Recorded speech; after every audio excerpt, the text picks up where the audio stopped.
নমস্কার, সবাই কেমন আছেন? আজকে আবার একটা নতুন রেসিপি নিয়ে চলে এলাম। আজকে বানাবো গোলমরিচ দিয়ে রুই মাছ।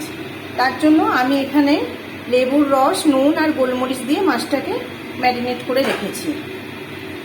সর্ষের তেল গরম করে আমি মাছটা হালকা করে ভেজে নেব।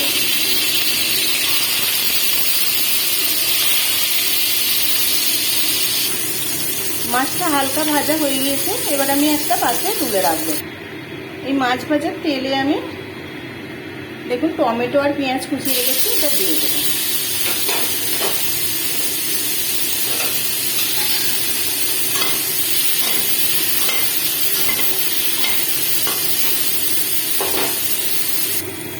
এবার আমি কড়াইতে আদা, রসুন আর অল্প কাঁচা লঙ্কা আর একটু ছোটো চামচের 1 চামচ গোলমরিচ দিয়ে দিয়েছি।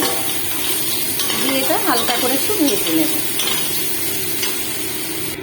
এবার এর মধ্যে আমি ছোটো চামচের 1 চামচ চিনি দিয়েছি আর একটু টক দই দিয়ে দেব।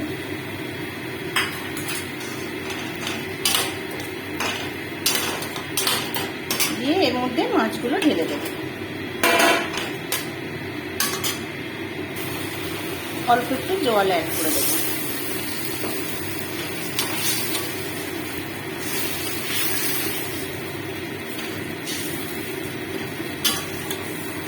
এবার এটা 5 মিনিটের জন্য আমি চাপা দিয়ে দেব।